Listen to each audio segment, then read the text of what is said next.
Hello students, welcome to biology class 11th, unit 1st, chapter 1st, the living world. Students, आज मैं आपको chapter 1st को एक flow chart के माध्यम से एक्सप्लेन करूंगी और जो हमारी यूनिट 1st है उसमें एग्ज़ाम में से 15 मार्क्स का आता है। यूनिट 1st में हमारे 4 चैप्टर हैं और फर्स्ट चैप्टर है द लिविंग वर्ल्ड। चलिए स्टूडेंट्स स्टार्ट करते हैं। फ्लो चार्ट है हमारा, बना हुआ है, हमारे सामने बना हुआ है। तो जो हमारी फर्स्ट हेडिंग लिखी हुई है वो है हमारी living. By the living world यानी कि जो जीव जगत है उसे एक्सप्लेन करने के लिए हमें सबसे पहले लिविंग का पता होना चाहिए कि लिविंग होते क्या हैं। All living organism growth, reproduction, respiration, response to the stimuli and self-organization, etc. Students, जितने भी लिविंग ऑर्गेनिज्म होते हैं उन सभी में ग्रोथ होती है, रिप्रोडक्शन होता है, रेस्पायरेशन होता है, रेस्पॉन्स टू द स्टिमुली यानी कि स्टिमुली को रेस्पॉन्स करते हैं। स्टिमुली कौन से? जैसे कि आपकी हीट है, लाइट है, कोल्ड है, ठीक है, ये सब क्या होते हैं? स्टिमुलस होते हैं, इनको रिस्पॉन्स देते हैं। And self organization etcetera. तो ये क्या होती हैं? आपकी लिविंग थिंग्स होती हैं। Next is diversity in living organism. भाई जो हमारी अर्थ है उसमें डिफरेंट टाइप्स के लिविंग ऑर्गेनिज्म हमें देखने को मिलते हैं। जैसे कि उनमें प्लांट्स भी आते हैं, एनिमल्स भी आते हैं, कुछ माइक्रो ऑर्गेनिज्म होते हैं वो भी आते हैं। तो ये सभी क्या हैं? Living organism. यानी कि जो जितने भी जीव हैं उनमें हमें क्या देखने को मिलती है? विविधताएं देखने को मिलती है, डिफरेंस देखने को मिलती हैं, भिन्नताएं देखने को मिलती हैं। और इसमें फर्स्ट हेडिंग आपकी आती है बायोडाइवर्सिटी, कि बायोडाइवर्सिटी क्या होती है। Biodiversity refers to the number and types of organism present on the earth. भाई जो बायोडाइवर्सिटी है, हमारी जो अर्थ है, हमारी अर्थ में बहुत सारी संख्या में डिफरेंट टाइप्स के ऑर्गेनिज्म प्रेजेंट होते हैं जो बायोडाइवर्सिटी कहलाती है। Each different kind of organism represents a species. और प्रत्येक भिन्न ऑर्गेनिज्म यानी कि प्रत्येक डिफरेंट काइंड यानी कि प्रत्येक विभिन्न प्रकार का जो ऑर्गेनिज्म होता है वो डिफरेंट स्पीसीज को रिप्रेजेंट करता है। Next is identification. आइडेंटिफिकेशन क्या होता है? पहचान करना। Identification is to determine the correct place of an organism in a previously established plan of classification. भाई आइडेंटिफिकेशन क्या डिटरमाइन करता है? अगर हम किसी भी लिविंग ऑर्गेनिज्म की पहचान कर रहे हैं तो वो क्या डिटरमाइन करेगा? कि हम क्या देख के किसी की पहचान करेंगे? हमें ये देखना होता है कि कोई भी लिविंग ऑर्गेनिज्म जो है उसकी जो उसके लिए कौन सा प्लेस करेक्ट होगा। क्लासिफिकेशन जब हम उसका करते हैं किसी भी लिविंग ऑर्गेनिज्म का क्लासिफिकेशन करते समय हमें उसकी पहचान होनी जरूरी है कि उसी की पहचान के आधार पर हम उसे उसके करेक्ट प्लेस में, उसकी करेक्ट पोजीशन में उसे डाल सकते हैं। ठीक है, जैसे कि अगर मैं देखती हूँ, अगर मैं आपको बताती हूँ कि मुझे मैंगो का प्लांट है, अगर मुझे उसको क्लासीफाई करना है कि भाई वो प्लांट्स है या एनिमल्स है, ठीक है, तो सबसे पहले मुझे ये पता होना चाहिए, मैं उसकी पहचान करने के लिए मुझे पता होना चाहिए कि वो प्लांट्स है या एनिमल्स है, तभी तो मैं उसे उसके करेक्ट प्लेस पे रखूँगी। तो वो क्या हुआ? प्लांट्स है, तो इसलिए मैंने उसको कहाँ पे रख दिया? प्लांट्स में रख दिया। तो यानी कि आइडेंटिफिकेशन होता है। आइडेंटिफिकेशन हमें ये डिटरमाइन कराता है कि हम किस ऑर्गेनिज्म को उसके करेक्ट प्लेस पर रखना, यानी कि जो उसके क्लासिफिकेशन जब हम करते हैं कि वो सही पोजीशन पे रह सके, इसलिए हम उसकी पहचान करते हैं। नेक्स्ट इज आता है nomenclature in biological classification system of naming organism. भाई बायोलॉजिकल क्लासिफिकेशन में नोमेनक्लेचर जो होता है वो किसी भी ऑर्गेनिज्म का नामकरण होता है, यानी कि किसी भी ऑर्गेनिज्म को नाम देना। ठीक है, तो वो क्या कहलाता है, नोमेनक्लेचर कहलाता है। नेक्स्ट इज आता है बिनोमाइल नोमेनक्लेचर, बाइनोमियल नोमेनक्लेचर। भाई इसमें क्या होता है, दिस मैथ, सबसे पहले तो हमें ये पता होना चाहिए कि ये मेथड दिया किसने था। This method was introduce by Carolus Linnaeus. भाई जो बिनोमाइल नोमेनक्लेचर दी थी, यानी कि जिसको इंट्रोड्यूस कराया था, वो थे हमारे कैरोलस लीनियस, इन्होंने दी थी।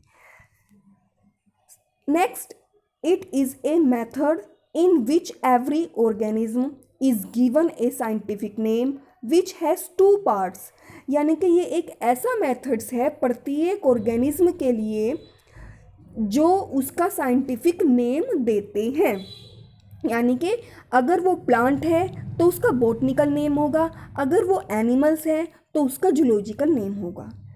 ठीक है, कि जितने भी प्लांट्स होते हैं उनको हम बॉटनी की ब्रांच में रखते हैं और जितने भी एनिमल्स होते हैं उनको हम जूलॉजी की ब्रांच में रखते हैं। Next, which has two parts, जिसके दो पार्ट होते हैं। The first is the name of genus, और जो फर्स्ट पार्ट होता है वो जीनस कहलाता है, यानी कि generic name. And the second is the name of the species, और जो सेकेंड नेम होता है वो होता है स्पीसीज, यानी कि स्पेसिफिक नेम, स्पेसिफिक एपिक्ट। ठीक है, फॉर एग्जाम्पल में आता है मैग्नीफीरा इंडिका फॉर मैंगो। भाई जो आम होता है, मैंगो होता है, वो प्लांट है, तो इसलिए उसका क्या नाम होगा, बॉटनिकल नेम होगा। और उसका बॉटनिकल नेम क्या होता है मैंगो का, मैग्नीफीरा इंडिका। और जिसका फर्स्ट पार्ट है यानी कि मैग्नीफीरा है, वो आपका क्या क्या रहेगा, जीनस। और जिसका सेकेंड पार्ट है वो है स्पीसीज। इसी तरीके से हमने एक एनिमल्स लिया है होमोसैपियंस, यानी कि ह्यूमन बींग्स। ह्यूमन बींग्स किस कैटेगरी में आता है, एनिमल्स में आता है। ठीक है, अगर हम एनिमल्स का मतलब ह्यूमन बींग्स का नाम रखेंगे साइंटिफिक तो जूलॉजिकल नेम में आएगा। और ये क्या है, इसका जूलॉजिकल नेम क्या होता है, होमो सैपियंस। और होमो क्या होता है, जीनस, और सैपियंस क्या होगा, स्पीसीज। Principles for nomenclature. भाई अब क्या होता है कि नोमेनक्लेचर यानी कि नामकरण के आधार पर कुछ प्रिंसिपल्स दिए गए हैं। फर्स्ट है ICBN, इसकी फुल फॉर्म होती है international code of botanical nomenclature for plant. यानी कि जितने भी प्लांट्स होते हैं वो सब किस कैटेगरी में आएंगे, ICBN में। Second is ICZN, international code of zoological nomenclature for animals. और जितने भी एनिमल्स होते हैं वो सब किस कैटेगरी में आएंगे, ICZN में। नेक्स्ट हेडिंग है classification. It is nearly impossible to study all the living organism. भाई ये बहुत ही मुश्किल होता है कि हम लिविंग ऑर्गेनिज्म की, सभी लिविंग ऑर्गेनिज्म की स्टडी करें और फिर उनको क्लासीफाई करें। ठीक है, मतलब फिर उनकी पहचान करें। तो हम किसी भी एनिमल्स की पहचान करने के लिए, ताकि हमें उसकी पहचान आसानी से हो सके, तो हम उसका क्लासिफिकेशन करते हैं। यानी कि किसी भी एनिमल्स को या प्लांट्स को आसानी से पहचानने के लिए हम उसका क्लासिफिकेशन करते हैं। जैसे कि आपने देखा होगा स्टूडेंट्स, आप स्कूल में रहते हो, ठीक है, आपकी बहुत सारी क्लासेस बनाई गई हैं, फर्स्ट है, सेकंड है, थर्ड है, फोर्थ है, और एक नाम के काफ़ी बच्चे भी होते हैं। ठीक उसी तरीके से प्लांट्स भी होते हैं, तो उन्हें क्लास में डिवाइड किया गया है, यानी कि उनका भी क्लासिफिकेशन किया गया है, ताकि हम क्लास वाइज बच्चों का क्या कर सकें, बच्चों की पहचान कर सकें। ठीक है, ठीक उसी तरीके से किसी भी प्लांट्स और एनिमल्स की पहचान करने के लिए उनका क्लासिफिकेशन ज़रूरी होता है, क्योंकि हमारी जो अर्थ है उसमें इतने सारे एनिमल्स और प्लांट्स होते हैं कि हमें पहचानना मुश्किल हो जाता है अगर हम उनका क्लासिफिकेशन ना करें। तो उन एनिमल्स को, उन ऑर्गेनिज्म को आसानी से पहचानने के लिए, उनकी स्टडी करने के लिए हमें उनका क्लासिफिकेशन करना ज़रूरी होता है। ठीक है, but classification makes possible the scientific study of such a wide variety of organism. ये वही बात है जो मैंने आपको समझाई है कि ऑर्गेनिज्म जो है बहुत ज़्यादा संख्या में प्रेजेंट हैं। केवल एक क्लासिफिकेशन ही एक ऐसा मतलब एक ऐसा ज़रिया है जिसके आधार पर हम किसी भी लिविंग ऑर्गेनिज्म की पहचान कर सकते हैं। ठीक है, organism are grouped into two categories. Organisms are grouped into two categories called taxa. ठीक है भाई। जो ऑर्गेनिज्म हैं उनको ग्रुप में, मतलब उनकी ग्रुप वाइज कैटेगरी बनाई गई हैं जिनको टैक्सा कहा जाता है। ठीक है, क्या कहा जाता है? टैक्सा कहा जाता है, जो रिप्रेजेंट करती हैं प्रत्येक टैक्सोन को। ठीक है बच्चों, अब ये चीज़ आपको आगे आएगी समझ में कि टैक्सा होता क्या है। ठीक है, नेक्स्ट हेडिंग आती है taxonomy hierarchy. It is a framework in which the taxonomy grouped taxa are arranged in a definite order from higher to lower categories. भाई टैक्सोनॉमी हायरार्की क्या होता है? It is a framework in which the taxonomic group. भाई इसमें क्या होता है, ये एक टैक्सोनॉमिक ग्रुप बनाया गया है जिनको टैक्सा कहा जाता है और इनको एक निश्चित ऑर्डर में अरेंज किया गया है जिनका ऑर्डर है हायर से लोअर कैटेगरीज की ओर। जैसे कि आपका बना हुआ है kingdom, phylum, class, order, family, genus and species. भाई ये किंगडम है, फाइलम है, क्लास है, ऑर्डर है, तो ये सब क्या होते हैं? टैक्सा कहलाते हैं। क्या कहलाते हैं? टैक्सा कहलाते हैं। यानी कि किसी भी लिविंग ऑर्गेनिज्म का जो क्लासिफिकेशन किया गया था वो टैक्सोनॉमिक कैटेगरीज में डिवाइड करना होता है, जो कि आपकी टैक्सोनॉमिक कैटेगरीज जो हैं वो ये हैं, किंगडम है, फाइलम है, class, order, family, genus and species. ये सब क्या हैं? टैक्सोनॉमिक कैटेगरीज हैं। और एक छोटी यूनिट, यानी कि अगर हम किंगडम को लेते हैं तो वो टैक्सा होगी, फाइलम को लेते हैं वो टैक्सा होगी। यानी कि टैक्सोनॉमिक जो ग्रुप बनाए गए हैं उनको हम टैक्सा कहते हैं। फर्स्ट पॉइंट है species is the basic unit. भाई जो स्पीसीज है वो एक बेसिक यूनिट है, ठीक है। और kingdom is the highest category. जो किंगडम होता है वो एक हाईएस्ट कैटेगरी है। भाई अगर हम किसी भी प्लांट्स या एनिमल्स के क्लासिफिकेशन करते हैं, ठीक है, उसको टैक्सोनॉमिक कैटेगरीज में डिवाइड करते हैं, तो वो कैसे करेंगे? सबसे पहले हमारा जो आता है वो किंगडम आता है।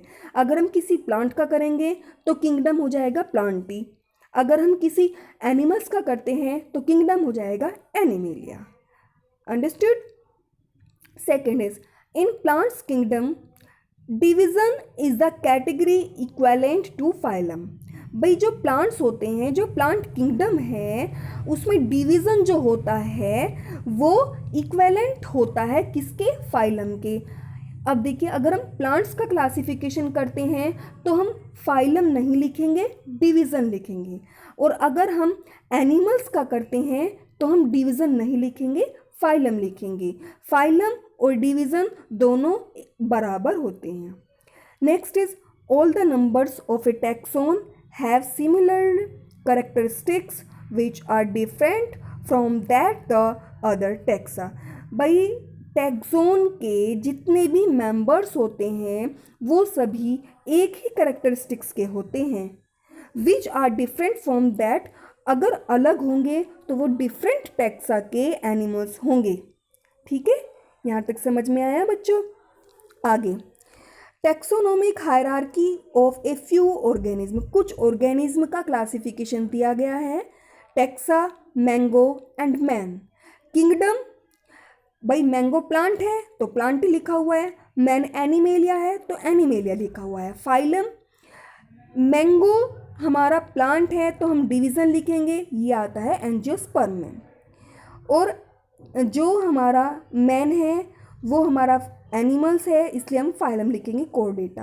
Class, mango dicotyledons, man Mammalia, taxa order Sapindales, man Primata, family Anacardiaceae, man हेमिनेडा।